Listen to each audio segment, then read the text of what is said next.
The 2016 turnout was really from Maine to Florida to Washington to, everywhere in between. And I don't know that we'll see that the same.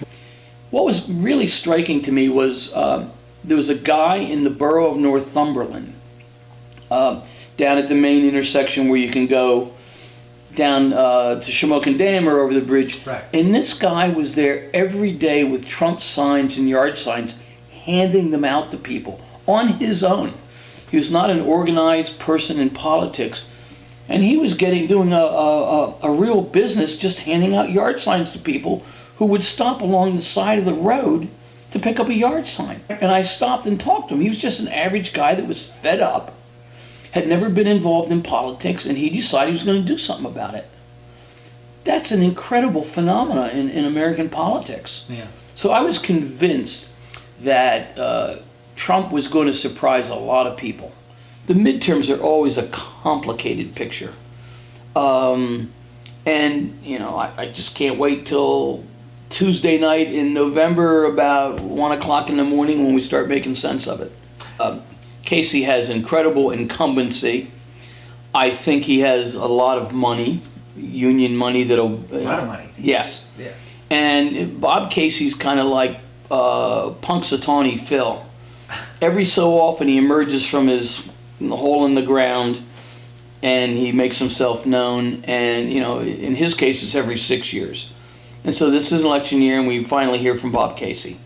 And he's actually a very nice person. I know Bob. I've met him too. He's a kind fellow, a decent human being. I like Lou Barletta in a very similar way. I think he's a good man. He's obviously more issue-oriented. He's obviously more made a decision early on to align himself with Donald Trump when very few people were, and he's kind of riding that. That'll be an interesting race to see how it plays out. It's also a referendum on a Republican Congress. Mm. Have they fulfilled some of the promises that they made? They did on tax reform.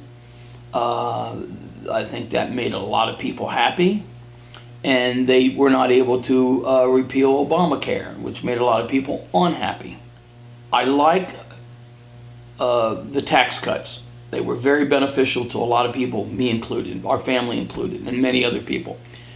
And companies and corporations who then reinvested in their own employees, like Walmart, gave bonuses to everybody. I thought that was, and there's hundreds and hundreds of big companies that did that. I like what he's doing in foreign policy. I like, for example, he's the first to recognize the growing threat of China in the world. And he's doing like a good cop, bad cop approach with the Chinese. Yeah. And he's like the first American president to really recognize that.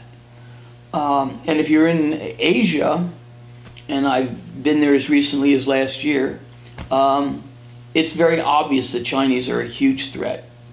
And he's recognized that. He's also, in my opinion, addressed the unfair trade deals of the George W. Bush era, the NAFTA stuff.